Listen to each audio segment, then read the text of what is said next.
যে নিজের মূল্য বুঝে না, সে অপমানিত হয়। হয়তো আমরা এই কথাটার অর্থ বুঝতে পারছি না। চায়নাতে এক তরুণ, ওর চাকরি করার খুব ইচ্ছা, চাকরি করো, তো চাকরির ইন্টারভিউ দিতে যায়, সব জায়গায় শুধু রিজেক্টেড, কোথাও ঠিক না। কেএফসি নাম শুনছেন?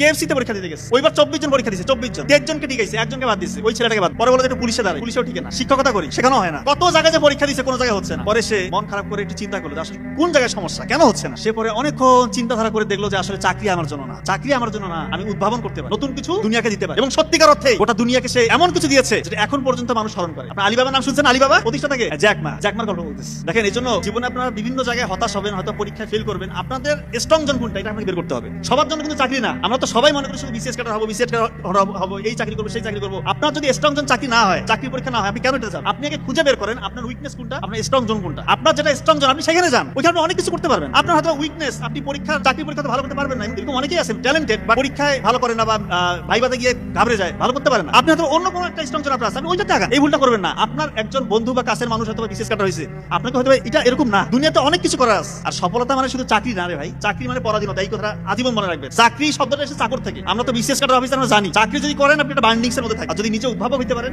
যদি এটা চান্সেস খুব কম থাকে, ব্যবসায়ী হওয়ার সুযোগ অনেক। দেখেন যে ব্যবসায়ী হওয়া যায় কিনা, এখানে আল্লাহ তাআলার বরকতও আছে, আপনার স্বাধীনতাও আছে। আপনি নিজেই বস, ওই জিহুজু করতে হবে না আপনাকে। চাকরি করবেন মানে আপনি জিহুজুর, বাড়ি থেকে বের হইলে কোথাও যাবেন ফ্যামিলি নিয়ে, আপনার ছুটি লাগবে, দরখাস্ত দাও, এই করো সেই করো, দুনিয়ার প্রটোকল দরকার আছে।